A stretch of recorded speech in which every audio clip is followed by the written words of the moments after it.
L'épouse, après la voix du septième ange, la voix que j'avais entendue du ciel me parla de nouveau et dit, va prendre le petit livre ouvert dans la main de l'ange qui se tient debout sur la mer et sur la terre. Donc tous les 7 yeux, tous les 7 voyants sont descendus dans la nuée après les 7 yeux. Juge 16, 22, 28. Ça veut dire après le 7 âge de l'Église. Après les 7 messagers. Après les 7 prophètes. Après les 7 voyants. Après les 7 yeux. Le 7e, c'est William Branham. Le premier, c'est Paul. Cependant, le cheveu de sa tête recommençait à croître depuis qu'il avait été rasé. Alors Samson invoqua l'Éternel et dit, Seigneur, Éternel, souviens-toi de moi, je t'ai pris au Dieu et donne-moi de la force seulement cette fois-ci. Et que d'un seul coup, je tire vengeance de Philistins pour mes 2 yeux. J'avais prêché un serment intitulé le 7e message. Et l'homme à 7 tresses. Ça veut dire j'avais comparé le ministère de William Branham, qui est le 7e, le chiffre 7, avec Samson, l'homme à 7 tresses. Samson, l'homme à 7 tresses. J'ai comparé le ministère de William Branham avec ça. Les 7 tresses, qui sont les 7 sceaux. Donc, maintenant, nous voyons que Samson, il commence son ministère avec une alliance avec Dieu.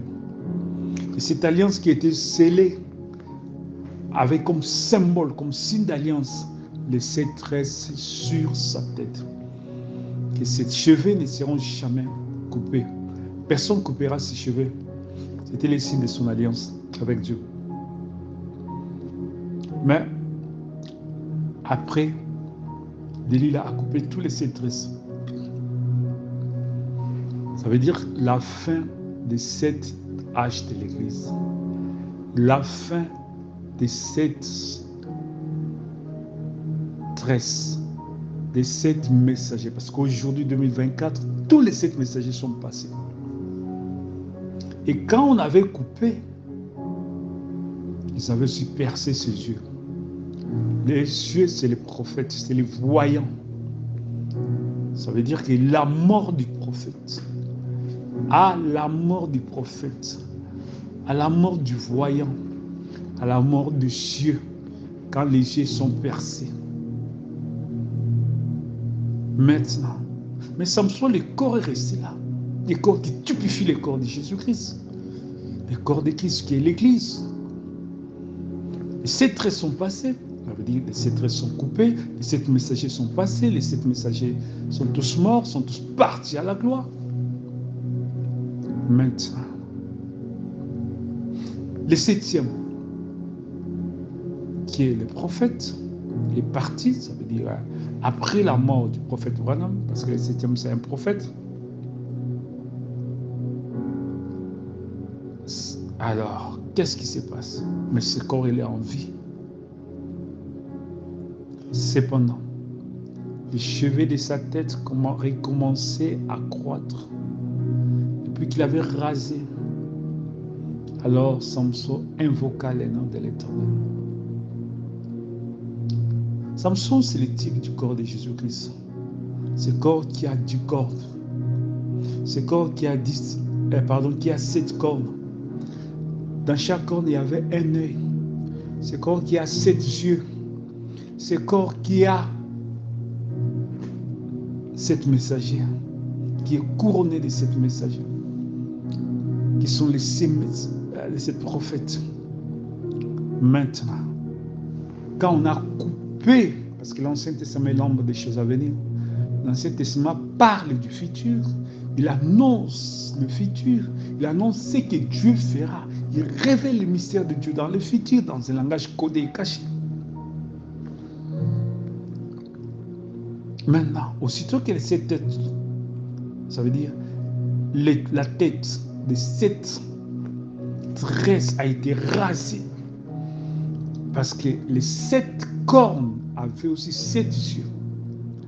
Voilà pourquoi quand on rase la tête, et les yeux aussi sont rasés. Et les yeux aussi sont percés. Ça veut dire, là, ça me donne l'interprétation claire que les yeux, les tresses étaient liées avec les yeux. Comme dans l'Apocalypse, 7 cornes sur l'agneau, et chaque corne avait un œil. Les yeux, ce sont des voyants.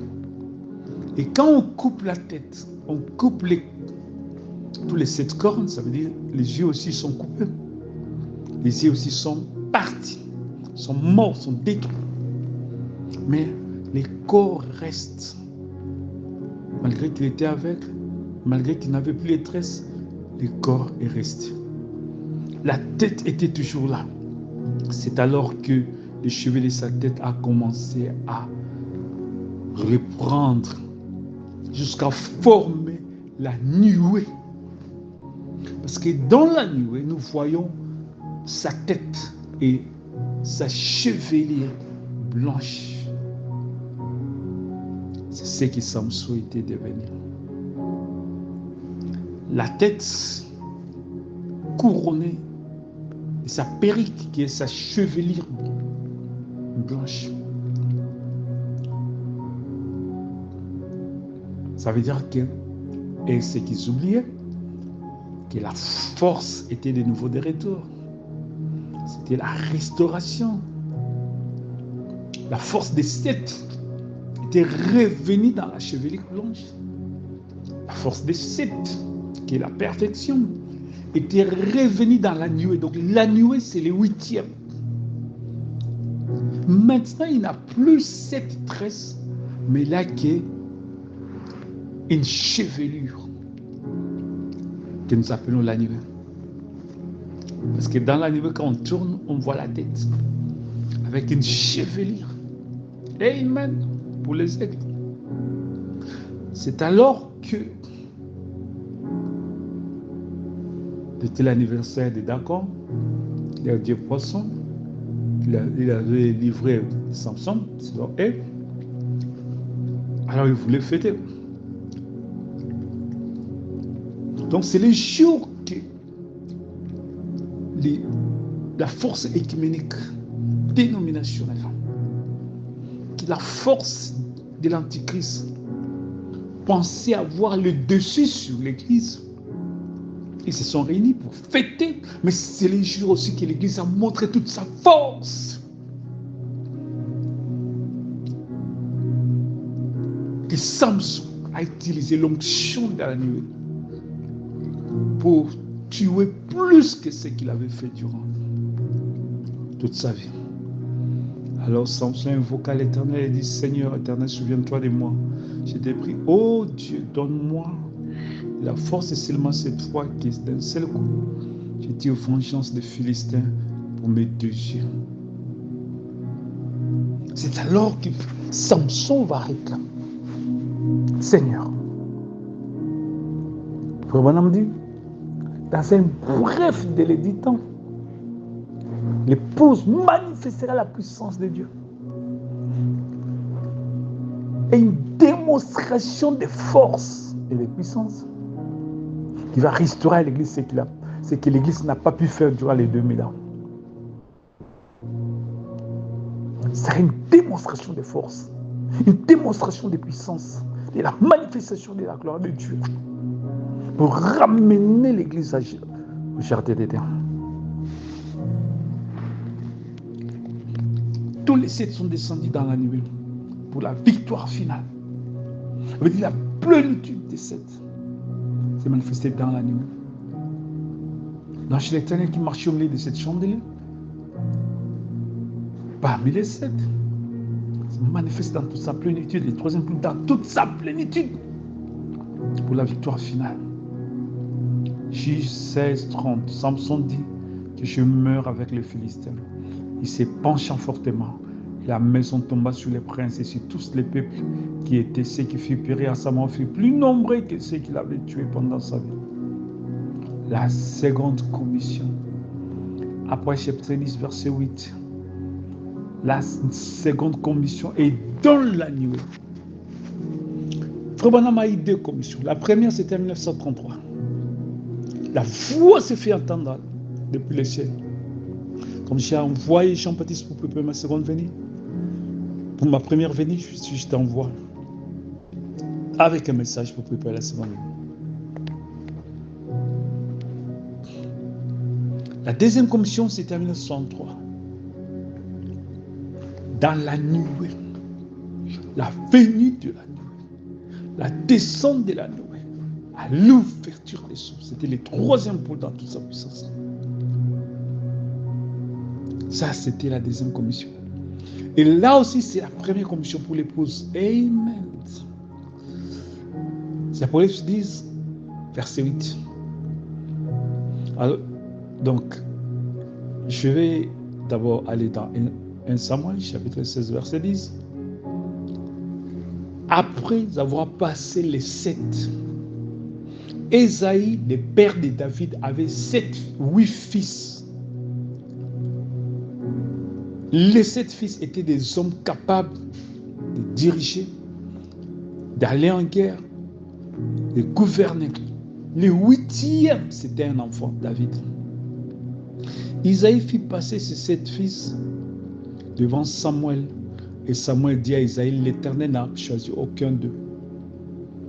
Tous les 7, ici nous parlons de l'être glorieux, du ministère de l'être glorieux, dans les troisième pôle, dans toute sa perfection qui sera manifestée dans l'épouse pour produire la résurrection des morts et conduire l'Église dans l'enlèvement.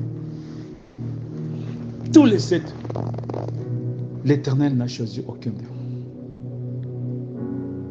Les vainqueurs, c'est les derniers. C'est le messager qui va conduire l'épouse dans l'enlèvement, qui va appeler les 7 à venir sur la terre, à la résurrection, et qui va coordonner l'enlèvement. Après les 7 messagers, personne a pu restituer ce qu'Adam et Ève avaient laissé dans le jardin d'Éden. L'Éternel n'a choisi aucun d'eux, aucun des 7. Personne n'a pu restituer ce qu'Adam et Ève avaient restitué dans le jardin d'Éden, avait laissé dans le jardin d'Éden. Le troisième pôle dans toute sa puissance, ça c'est 1. 2, l'autorité juridictionnelle sur toute la création. 3, la jeunesse éternelle. 4, l'immortalité. 5, n'est jamais tombé malade. Car David, le 8e fils qui va tuer Goliath. Goliath était entré dans le jardin d'Éden. Goliath qui faisait reculer Israël. C'est le péché, la mort qui avait terrassé Adam et Ève dans le jardin d'Éden. Mais c'est David le 8e qui va tuer Goliath.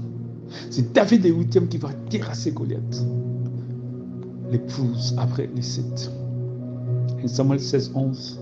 Puis Samuel dit à Ésaïe, sont-ces là tous tes fils? Il répondit, reste encore le plus jeune, mais il fait paître les brebis. Alors Samuel dit à Ésaïe, envoie-les, car nous ne nous placerons pas avant qu'ils soient venus ici. Nous ne nous déplacerons pas jusqu'à ce qu'ils soient ici. David le 8e. David le 8e, c'est le type de l'épouse, les bien-aimés de Dieu. David le 8e, c'est le type de l'épouse, le cœur de Dieu. David le 8e, c'est la nouvelle génération, les jeunes gens qui vont accomplir et manifester le troisième pôle dans toute sa puissance. Attention, les jeunes gens ne veut pas dire les jeunes gens physiques, non. Les jeunes gens, c'est la théophanie, le corps jeune qui ne vient jamais, qui ne tombe jamais malade, qui sera incarné dans l'épouse comme étant le glorieux, l'être glorieux. 1 Samuel 16, 12, 13. Isaïe l'a envoyé chercher où il était blond avec des beaux yeux et une belle figure. Ça, c'est l'acte de beauté de la théophanie. L'Éternel dit à Samuel, lève-toi, oins-les, car c'est lui. Amen, amen, amen. Samuel prit la corne d'huile éloignée au milieu de ses frères. L'Esprit de l'Éternel saisit David à partir de ses jours. Et dans la suite, Samuel se leva et s'en alla à Rama. David, les jeunes gens, la théophanie. Ici, David est l'ombre de la théophanie. David est le type de l'épouse qui sera l'incarnation de la personne même du Saint-Esprit. Il sera la manifestation de la personne même du Saint-Esprit. Il sera la parole faite chair. Le corps parole dans la chair. La jeunesse de l'esprit. Comme Adam était toujours jeune, ils vont garder leur jeunesse. Parce que dans l'onction de la théophanie, de la nuée, les corps vont se rajeunir, vont garder la fraîcheur de la jeunesse. Goliath, c'est la chute. C'est David qui va les tuer. C'est David qui va ramener la possession légale de tout ce que nous avons perdu depuis la chute. David est huitième, qui est l'épouse aujourd'hui. Une fois les 7 sont partis. Voilà pourquoi, après chapitre 10, verset 8. 1 Samuel 16, 12, 14. Isaïe envoie chercher, il était blond, beau des yeux, une belle fille. L'Éternel dit à Samuel, lève-toi, oins les, car c'est lui. L'esprit de l'Éternel se retira de Saoul, qui fut agité par un mauvais esprit. Et quand cette onction va commencer à agir dans l'épouse, Dieu va retirer l'onction dans toutes les églises. Toute la force va se concentrer sur l'épouse. Les églises vont rester Saoul, ça veut dire les faux oins. L'onction va quitter toutes les pentecôtistes du message. L'onction va quitter toutes les églises pour que la force se concentre dans l'épouse, qui est la sémence, la graine. David le 8e a écrit les psaumes. David le 8e, l'homme selon le cœur de Dieu. David le bien-aimé de Dieu. David le 8e. Il marchait avec l'ange de l'Éternel. David le 8e. Il était le roi prophète. David le 8e. Sa vie était prophétique. David le 8e. Sa vie était royale. Il avait reçu l'onction royale. Il avait reçu l'onction prophétique. David le 8e. Il était le Messie oint. David le 8e. Une fois que les 7 sont passés, c'est l'âge de l'intelligence, de la pensée prophétique. Daniel 4, 23. Le roi vit l'un de ceux qui veillent et qui sont sans crainte descendre des cieux et dira, battez l'arbre et détruisez-les, car mais laissez en terre les troncs où se trouvent les racines et liez-les avec les chaînes de fer et de reins parmi l'herbe des champs, qui soit trempé de la rosée du ciel et que son partage soit avec les bêtes des champs. Jusqu'à ce que 7 ans soient. Après les temps marqués, moi, Nebuchadnezzar, j'ai levé les yeux vers le ciel et la raison me revint. Je bénis les Très-Hauts. J'ai loué, glorifié celui qui vit éternellement, celui dont la domination est une domination éternelle et dont les règnes subsistent de génération en génération. Après les 7 ans, la raison me revint. C'est l'âge de l'intelligence, l'épouse, le 8e fils. Daniel 4:6. En 7 ans, la raison me revint et la gloire de mon royaume, ma magnificence et ma splendeur me furent rendues. Mes conseillers, mes grands me redemandèrent. Je fus rétabli dans mon royaume et ma puissance ne fit que s'accroître. L'âge de l'intelligence, l'âge de la raison, l'âge de la gloire est trouvé. Les retours de la gloire, les Shekinah, la nuée, la théophanie, la possession légale et tout ce qu'Adam et Ève avaient perdu. Les retours du royaume qu'Adam et Ève étaient établis roi de la terre.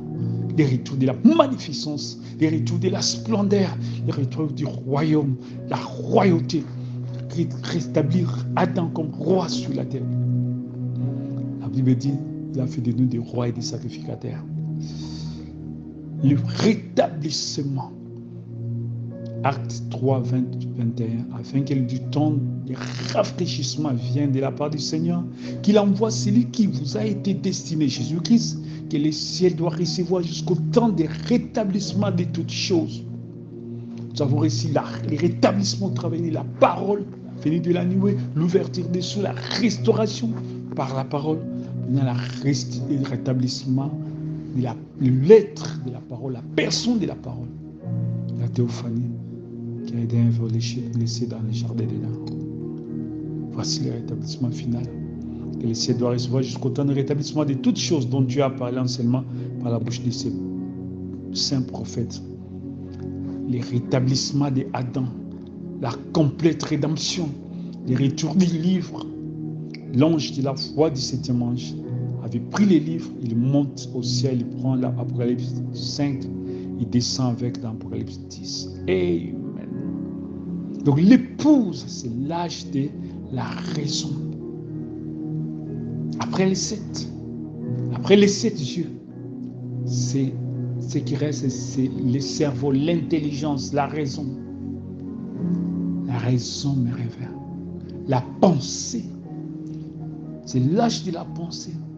C'est l'âge de l'intelligence. Voilà pourquoi même dans la science aujourd'hui, nous avons l'intelligence artificielle pour typifier dans quel âge l'épouse descend. Aujourd'hui, c'est l'âge de l'intelligence, l'âge de la pensée, l'âge de l'épouse. Amen. L'épouse est bénie parce que c'est l'âge de la perfection. C'est l'intelligence qui contrôle tous les corps. C'est l'intelligence, la capacité intellectuelle du Saint-Esprit pour discerner les pensées, pour révéler les mystères. Car l'intelligence, c'est l'éternité. C'est la pensée éternelle de Dieu. C'est les livres de la rédemption. C'est la personne même du Saint-Esprit. Amen. Que Dieu vous bénisse richement pour ces puissants enseignements. Amen.